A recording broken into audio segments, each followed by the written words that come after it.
Is religion good for the world? Has religion done more good or more harm? Honestly? Hmm? Sometimes it has done a lot of harm. Yes. Most of the time. In two areas, I think. One is violence, particularly against Jews. So we know firsthand discrimination, forced conversion, expulsions, all religious or religiously motivated. But then there's another thing. It's the dumbing down. To keep people religious, you keep them ignorant. And that's a crime, without any doubt. So those two faults, or glaring faults. On the other hand, would we have survived without religion? Would there still be a human race? If there wasn't at least some idea that thou shalt not kill? So it's a mixed bag, really. It's like, you love it or you hate it. Becoming an atheist really has nothing to do with God. It has to do with religion. So religion turns some people on, it turns a lot of people off. Unfortunately, it turns them off to God. So here's our little secret, which we don't want to keep secret. Judaism was never a religion, and it shouldn't be seen as a religion. It was God's communication with the world, which people turned into religion. But if you read from cover to cover the entire 22 books of the Bible, there is no word for religion.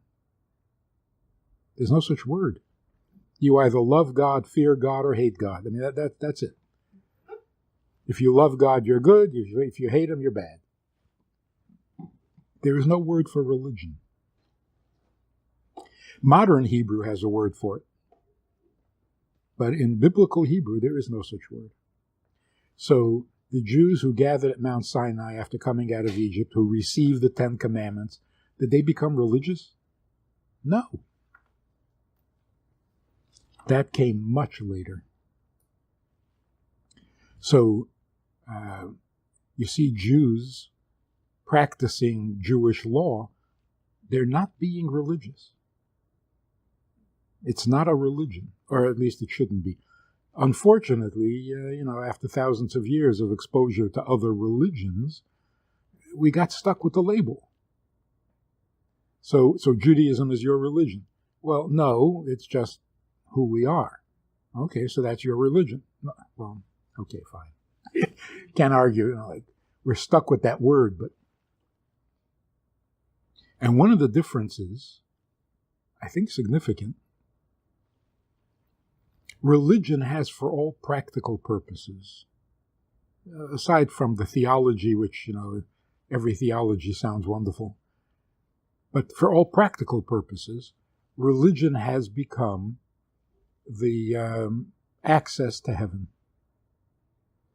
If you live a certain way, if you behave a certain way, you'll get some spiritual benefits, usually after you die.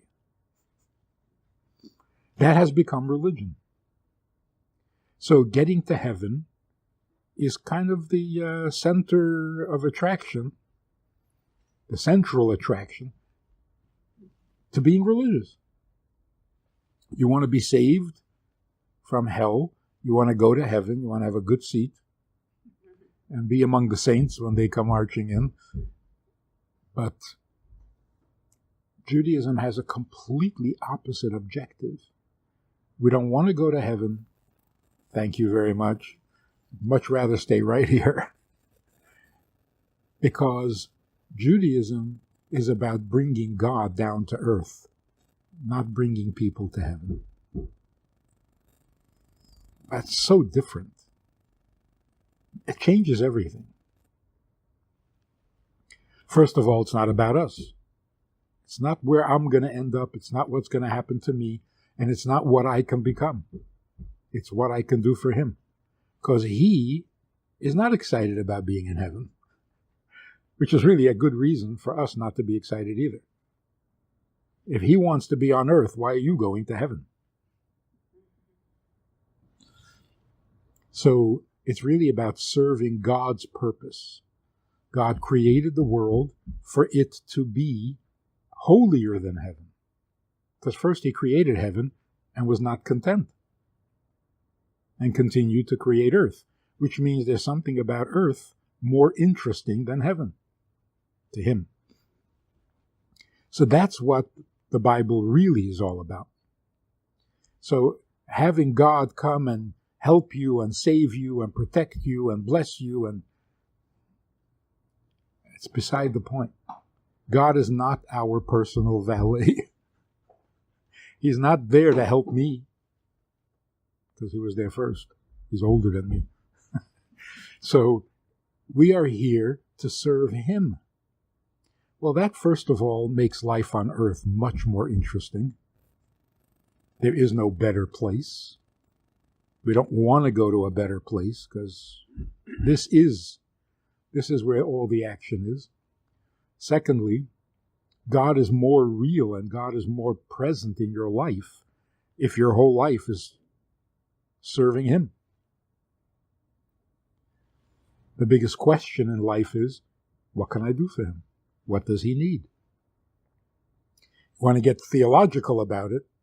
Why does he need? He's God. It's a fascinating relationship. That he, infinite, eternal, all-powerful, needs us, tiny, insignificant little creatures. What kind of relationship is this? It's amazing. And if there is hope for this world, rather than escaping this world to a better world, if there's hope for this world, we have to make it happen. If we're each trying to get to heaven in our own way, we have no tolerance for others. But if we're all here to serve him, that's a uniting ingredient or factor. If we don't all serve him, then the plan doesn't work. So you can't be content being religious in your own little community, because that's not what God needs. He needs the world to become good, not just your neighborhood or your family. So if we're really concerned with God's purpose or God's plan, you've got to be interested in everybody in the world, because if 2 people in the world don't know about God, this is not his world. This is not the world as he would like it. So the openness, the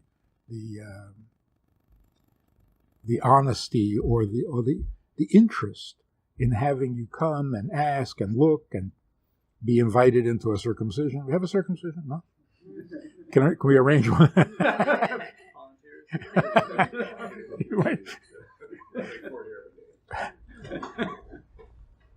It's because if we're going to make the world better, it's got to be everybody.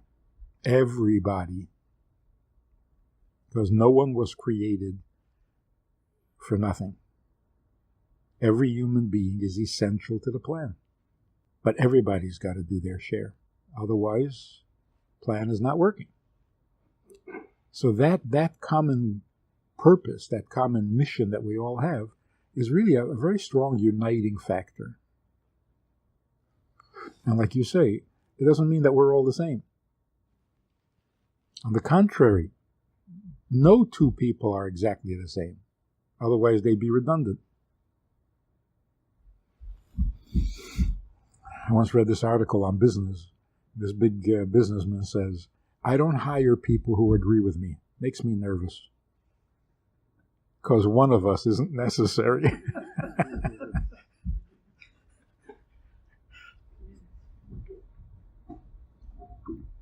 So God didn't create any two people that agree exactly alike, who have exactly the same experience, background, personality, strengths and weaknesses.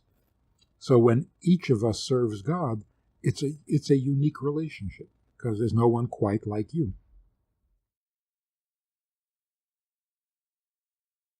First of all, belief is a strange concept. What exactly does it mean that you believe? What does that mean? You think, you hope, you guess, you accept. What does it mean to believe in something? I think the most practical definition is some things are true whether you believe it or not. That's called belief. So belief doesn't mean I'm a great believer, I have strong faith. Belief means it doesn't matter whether you believe it, it's true anyway. We all have that. You can't escape that. Some things are true whether you like it or not. The question is what? Taxes and death? That's a pretty sad belief. So belief doesn't mean I have a faith and I am faithful and I am a believer. Too much self-awareness here, too much. Belief means what's true is true, even if I don't believe it. So do we believe in heaven and hell? Even if you don't believe it, when you die, you go somewhere. So what do you know about what happens? So it's not a matter of belief. I mean, we have enough evidence from people who have died or near death. So we know there's something on the other side.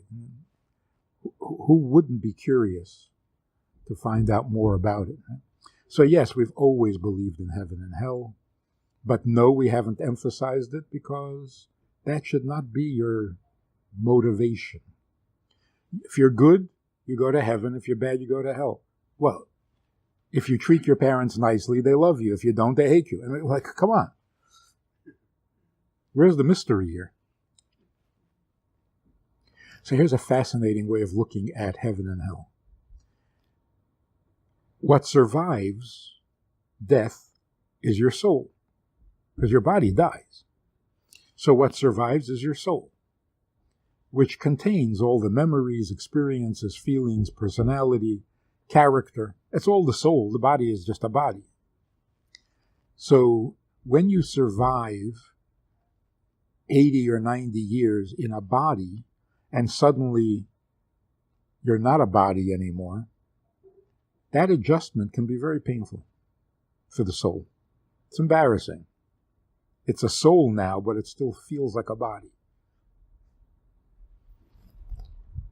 After a while, it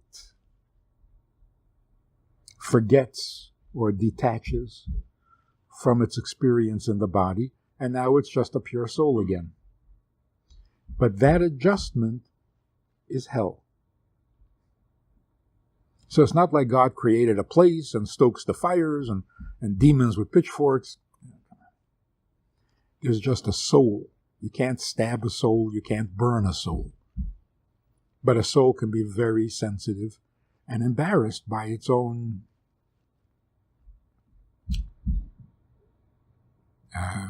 the difficulty of shedding the body's experiences and going back to being a soul. So that adjustment is hell. Everybody goes through adjustment. Some more, some less, depending on how thoroughly attached you became to the physical. If you had a spiritual side to you even while you were alive, the readjustment is not so difficult. So somebody put it very, very concisely. Getting to heaven is hell. Yeah. It's like getting a degree. You go through hell to get it, huh?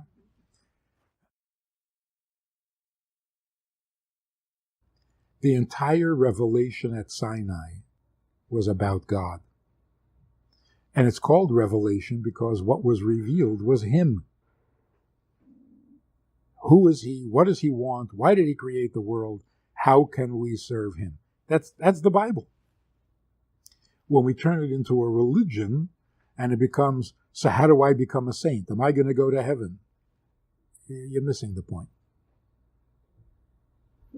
God is saying, can you invite me down to earth? And you're saying, yeah, but will I get to heaven?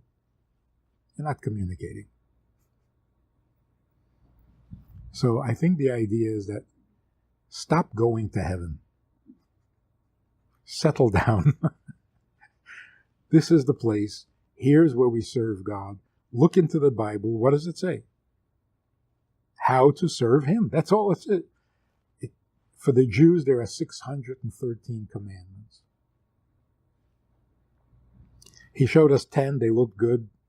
We signed the contract, and somehow it became 613. There are actually 7 commandments.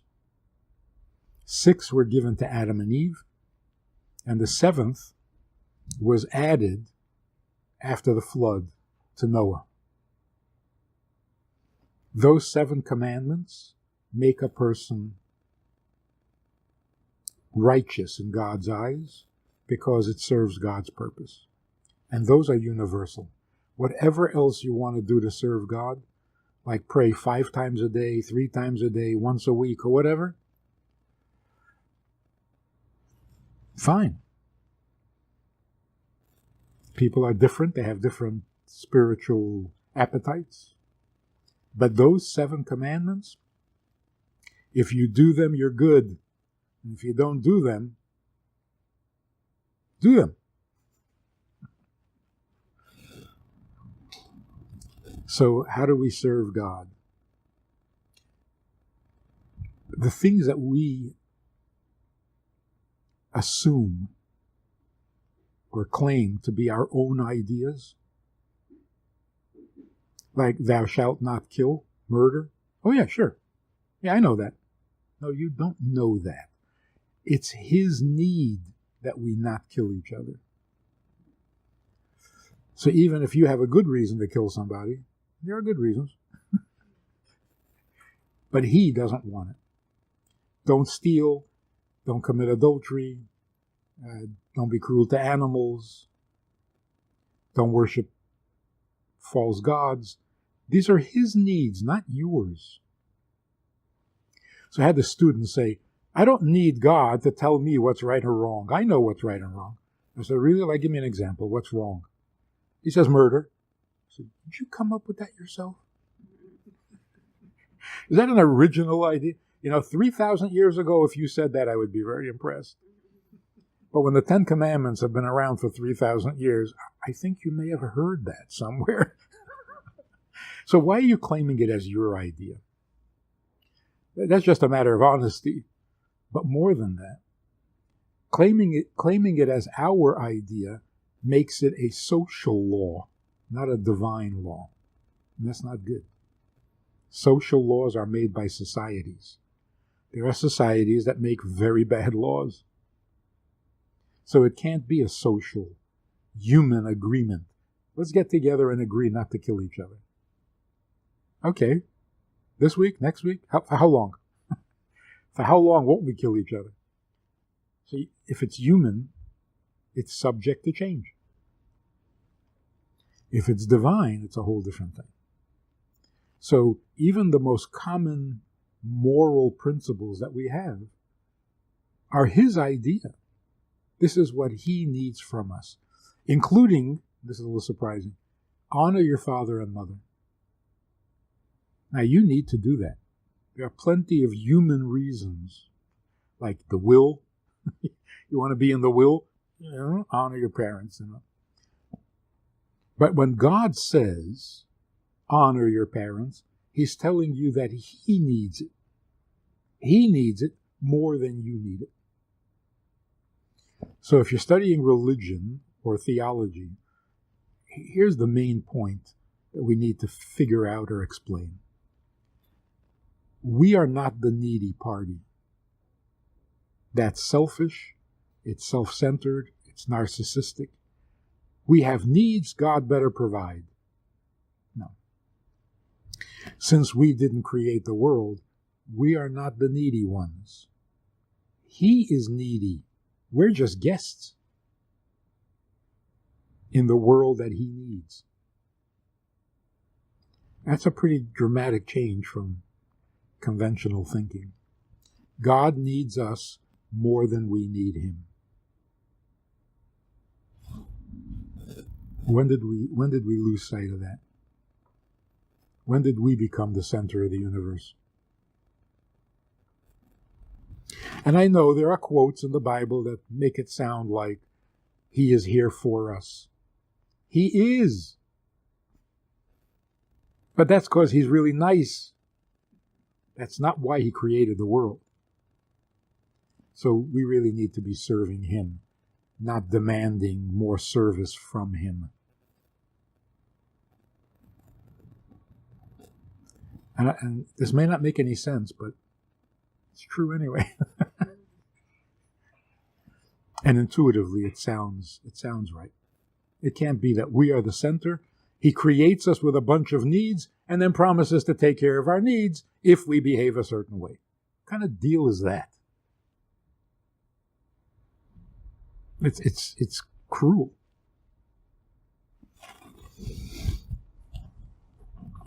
So how do we make the world better? Make it his kind of world. He doesn't like murder. He doesn't like lying. He doesn't like false witnesses. He doesn't like when you mistreat your parents. So it may seem like we're just being human, but we're not. We're being godly. Because on a human level, what's wrong with killing a few people? There are too many anyway. Let's be practical, you know?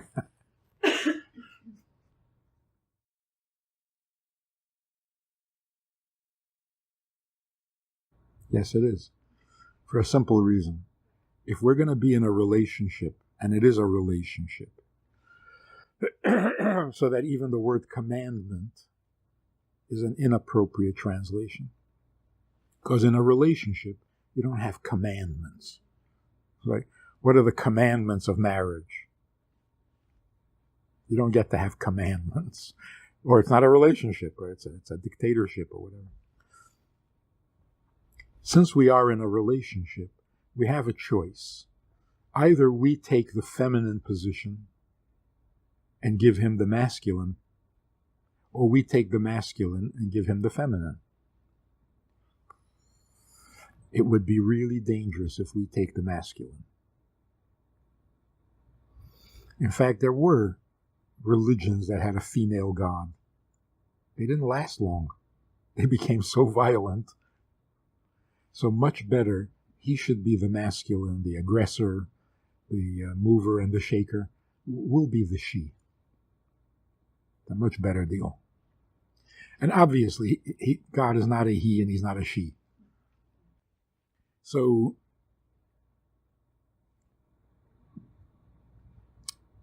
in our relationship, we take on those roles. So, it's not that he's limited to being a he, but in our interaction, we let him be the he, and we take the she. So people say, obviously men created religion, and that's why God is a he. I don't think so. If men created religion, God would be a she. We don't worship men, we worship women. So it must have been a woman who wrote the Bible. So it's not an absolute statement that he is a he. Relative to us, because we want to be the she. Somebody asked during the Inquisition, when Christianity was so violent and somebody said, why is the Jewish God of the Old Testament so cruel and so mean, punishing? And the rabbi said, because we'd rather leave the punishing to him. You think he doesn't punish, you end up being the punisher. Leave it to him. So it's really putting ourselves in the proper, getting ourselves in the proper perspective. We are not the creator, we are not the provider, we respond. If God needs, we're here to serve him.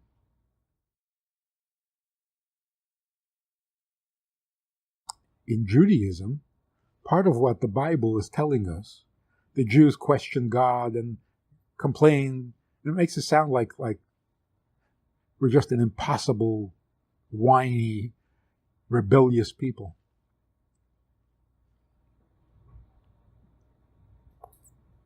There were 40 years in the desert. 40 years. And the Torah Bible tells us 10 times we questioned God. 10 times in 40 years? That's a pretty good marriage. 10 arguments in 40 years? Not bad. I think what the Bible is really telling us is not how bad we were, how real. When we thought something was wrong, we were, I don't know if the word is invited to disagree, but we didn't hesitate to disagree, to complain, to ask questions like, what's going on? What do you mean taking a bunch of people into a desert without water and no beef? So although we paid a price for it, it didn't stop. It hasn't stopped even today. Why is there a Holocaust? I don't want to believe in God. Good for you. If God is real, don't defend him. Let him defend himself. Why are you his lawyer? So, questioning the morality and the goodness of nature, of creation, of God, that's what we're supposed to do. God says, I make people sick, but you heal them. I'll make people poor. You feed them. I'll put people in danger. You save them. We're not always on the same page, and we're not supposed to be. God has divine purposes. We have to look at things from a human perspective. So the first Jew, Abraham, God tells him, I'm going to destroy the city of Sodom because they're exceedingly evil. And Abraham says, it can't be that evil. Like, who are you arguing with? But that's what God wants of us. So if we're not perfectly comfortable with whatever God does, that's okay. God is real enough. You don't have to whitewash. And going to heaven, by the way, is a big part of it. How can you explain the justice of good people suffering, evil people succeeding? The answer is, wait till they get to heaven. No, don't wait till they get to heaven. Fix it now, fix it here. So, it's not as bad as it sounds. What about all the good years in the desert? The good years are fine. It doesn't teach us anything.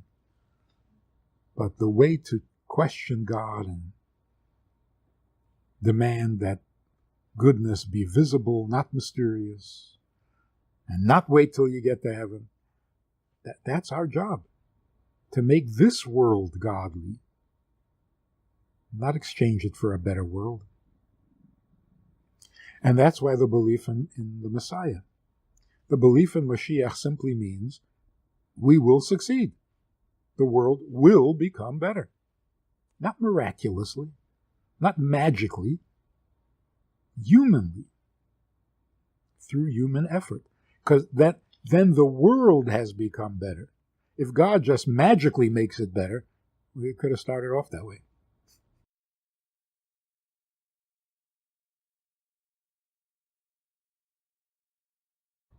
A simple way of thinking about it is there is the physical, material world, there's the spiritual, and then there's the divine, the godly.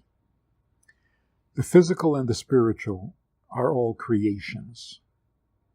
Heaven and earth are both creations. What motivated creation is something divine, neither spiritual nor physical, or both. So what Judaism is supposed to be teaching the world, before we became another religion, what Judaism is supposed to be sharing with the world is that God is not material, but he's material also, and he's not spiritual, although he's spiritual also. Then what is he?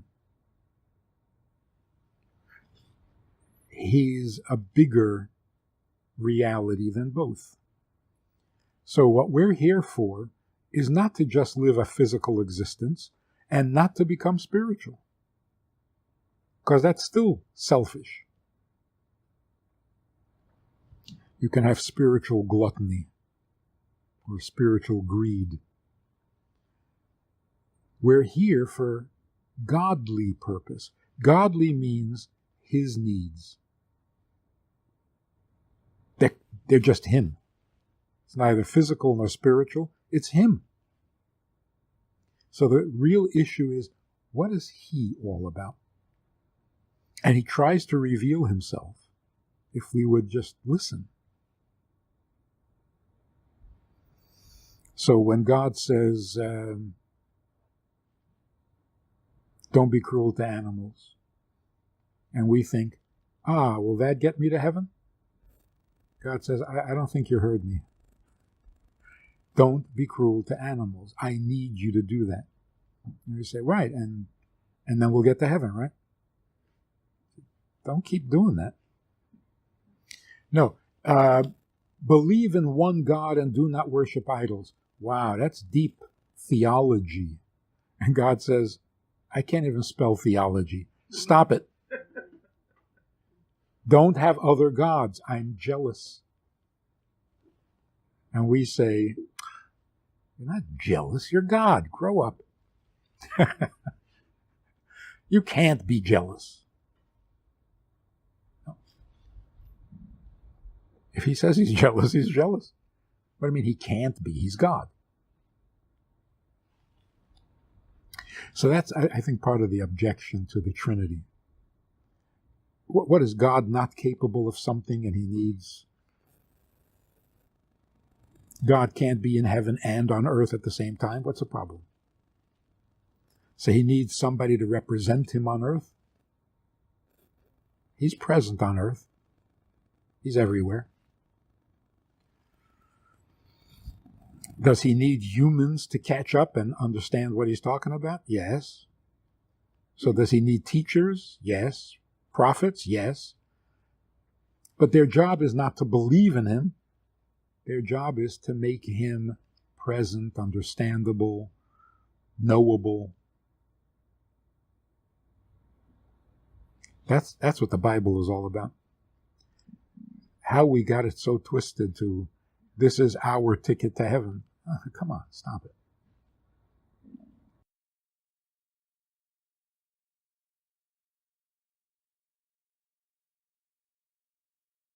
Let's simplify it, or demystify it. Belief in God or not belief in God, what's the difference? The significance, the relevance. Stop calling it God. What is the need that motivates life? Who needs this? Who needs this? There's only one of two possibilities. We, the creation, or a creator. Or in different words, are we the only need?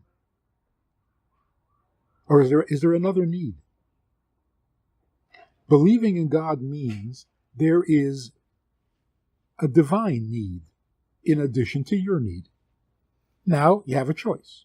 Whose need are you going to respond to? Yeah. If you don't believe in God, there is no other need, which means your need is supreme, which means you're becoming a narcissist. And how is that going to affect society? Not so good. I was going to ask, without the faith in God, what are the consequences that you can actually see it? So look at our choice. Are our needs supreme? We're in big trouble. Serious trouble. If there isn't another need, and that's why people join religions, cults, armies, movements. We want to respond to a bigger need than my breakfast, lunch, and supper. Because instinctively we feel that there's got to be a bigger cause. A cause means a need. So believing in God simply means there's a need much bigger than yours that created the world. So the world was created out of his need, not out of mine. That's it, I'm not a narcissist anymore. Can't be. So the cure to narcissism is God. Religion turned God into narcissism. I believe in God because it's good for me. Because he's going to get me to heaven. Well, then it's all about you again. So I think the good news when people are losing interest in religion is that maybe now they can think about God independent of religion. That's real. So religion is really man-made. God is not. So it's good that we don't limit God to our agenda. If he serves me, I believe in him. If he's not good for me, then who cares? It's dangerous. It's literally dangerous. And we see it. We see the evidence. Where there's no God, you become God. You become the he. Not good.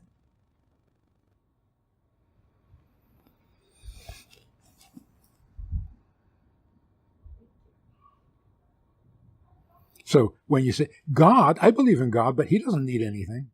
Well, then you don't have a God. You're back to you again. So if God doesn't need, and he's just a tool. And that's why Judaism is so forgiving. You sinned, you're going to go to hell. Yeah, probably. But in the meantime, there's so much you can do for him, so do it. So will that get me out of hell? Probably not. But you're necessary. In other words, it is so forgiving, you don't need to be forgiven. You're useful, you're important, and you're necessary, whether you're forgiven or not. So you never have somebody say, well, if I'm going to go to hell anyway, I might as well just sin. Yeah, for yourself, you might as well. But this is not about you. So if you didn't serve God yesterday, well, maybe today. No, today's not convenient. How about tomorrow? He needs something from you, and he's waiting.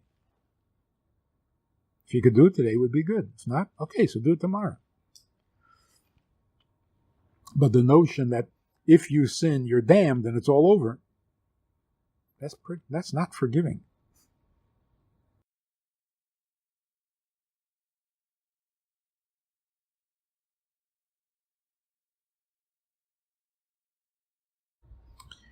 Instinctively, everybody has their truth.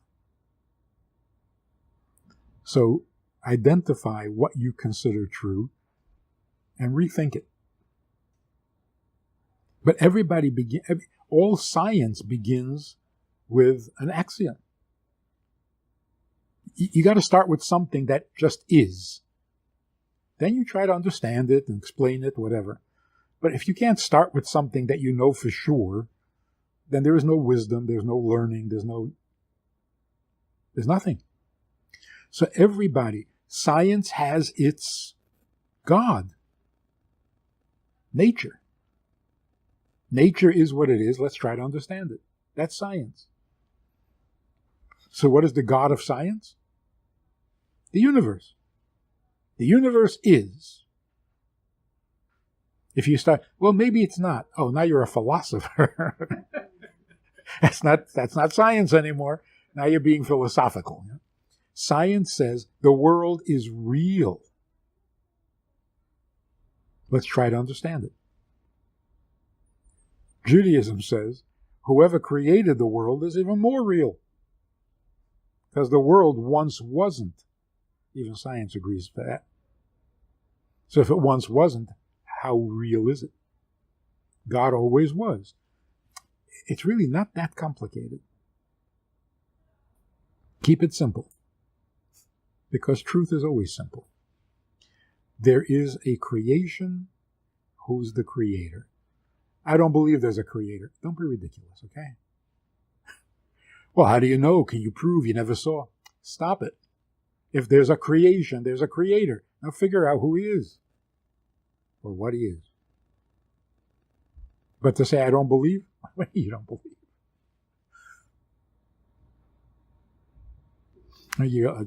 A cute analogy. An explorer comes back from Australia, the first explorer, and he tells you that there's an animal that carries its babies in a pouch. And you say, you don't expect me to believe that. How naive do you think I am? There's no such animal. Are you being intelligent? Better, if you say, what proof do you have? He says, well, I saw it. I'm sorry. Don't believe it. Are you being intelligent? You're not being intelligent. Because you have no intelligent reason to doubt it. Do you? The reason you are doubting it is because you never heard that before. So imagine saying to an explorer, oh, I never heard that before. I'm an explorer. My job is to tell you things you never heard before. Otherwise, I'm not much of an explorer. I went around the mountain, I didn't see anything.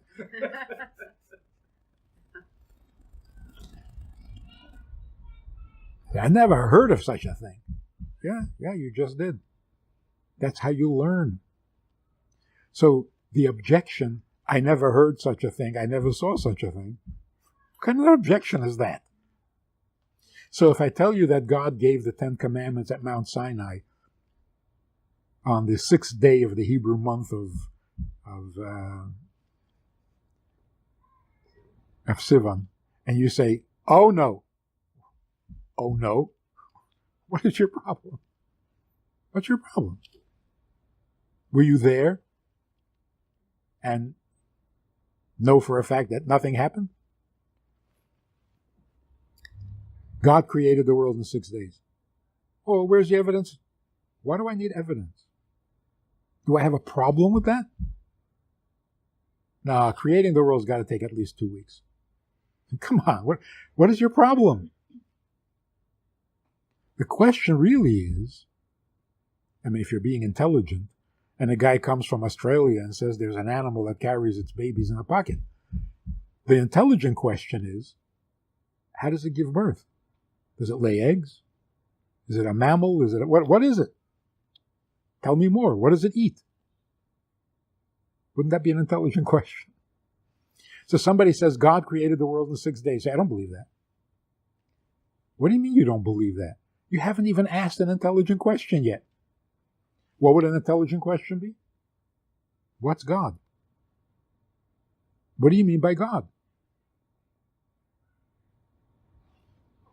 So if you keep it simple, it is simple.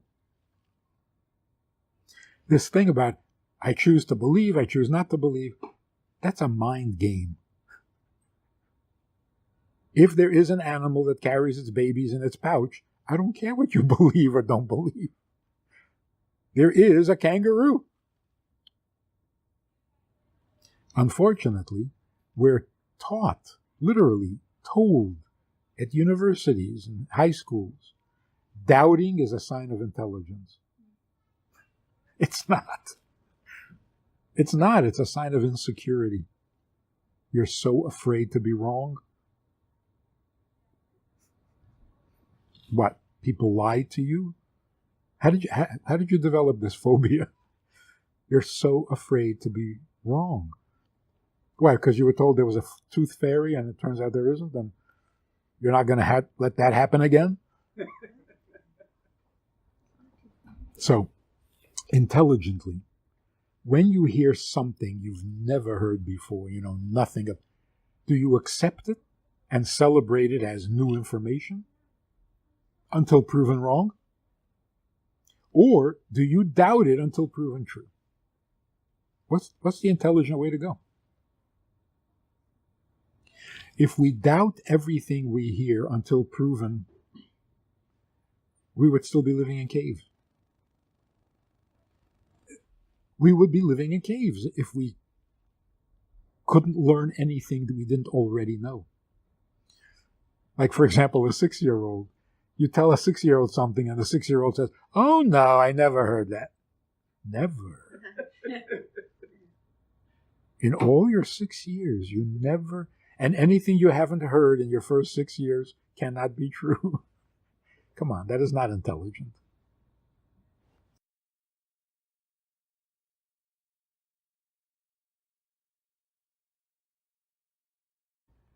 So if God needs his world to become godly, you got to stop and think, what are Buddhists teaching? Are they doing what God wants? You can't ignore it. There are a lot of them. So if they're not doing what God wants, we're in trouble. We're all in trouble. So what can we tell the Buddhist about God that they need to know? They don't have a Bible. What could they tell you something? About? Exactly. But their expertise is not God. Right? Their expertise is souls, reincarnation. Can we learn things from them? Of course. But is that all that God wants? They don't have that tradition. So we got to bring it to them. Get them on board with God, whether they're reincarnated or not.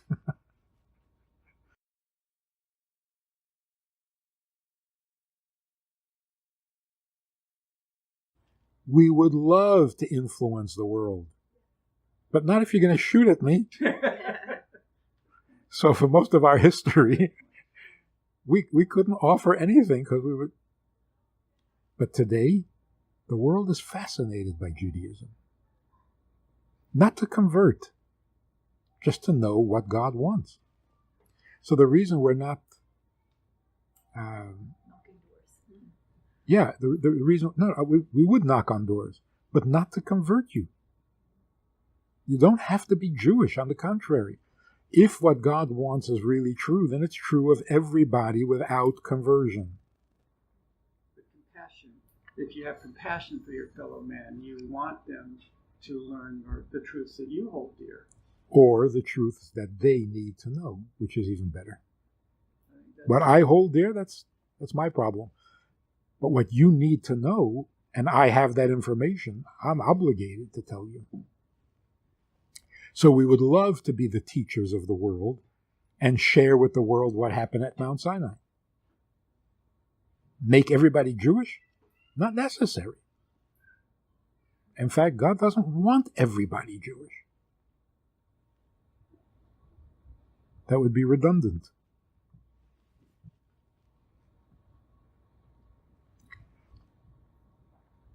So, are we missionaries? In a sense.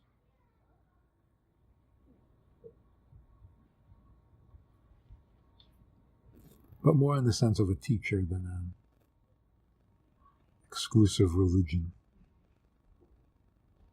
Buddha's not God. Not really. It's more a philosophy of life than a divine revelation. There's no divine revelation. And if you really want to know how interesting this is, Hinduism or Buddhism, the Eastern philosophies, are the philosophy of Abraham before God revealed himself. So it's the philosophy that Abraham came up with. And it doesn't have a God, because God hadn't spoken to him yet. They're actually the children of Abraham who moved to the East. So most of the Asian world are descendants of Abraham. They're more our cousins than the Arabs.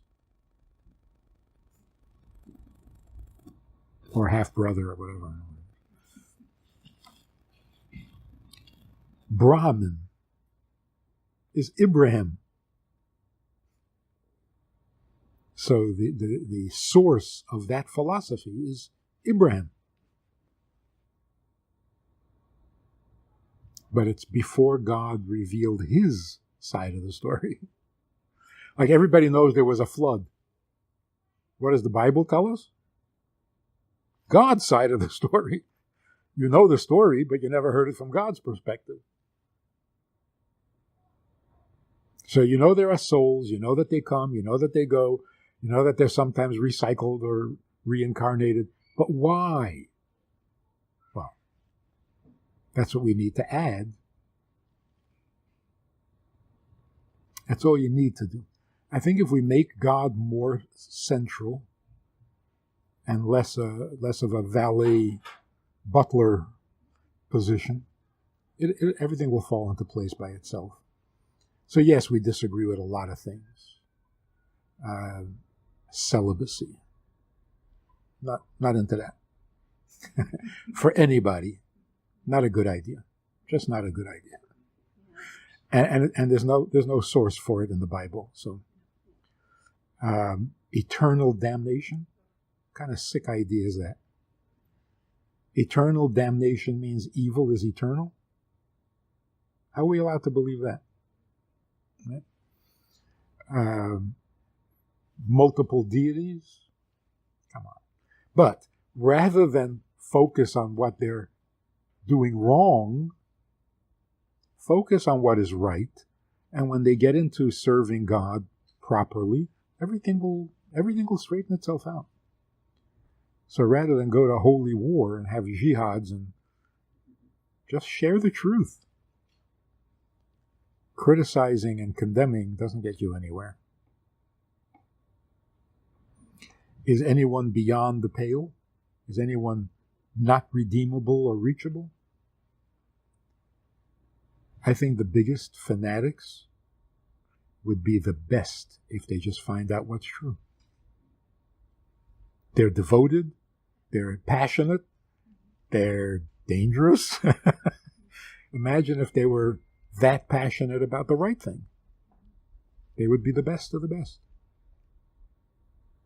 So, don't give up on anybody. That's true. The second commandment, thou shalt have no other gods, which literally means don't get distracted. Don't get distracted with things that are going to fade. They're temporary. You'll outlive them. So don't get too serious about those things. Stick to what is forever. And in the last couple of decades, we have been so fascinated by new ideas, new experiences, stick to what works. Don't experiment with life. Life is what it is. So the more we look at the world through God's eyes, the closer we get to the truth. Partner with Rabbi Friedman. Visit itsgoodtoknow.org/support.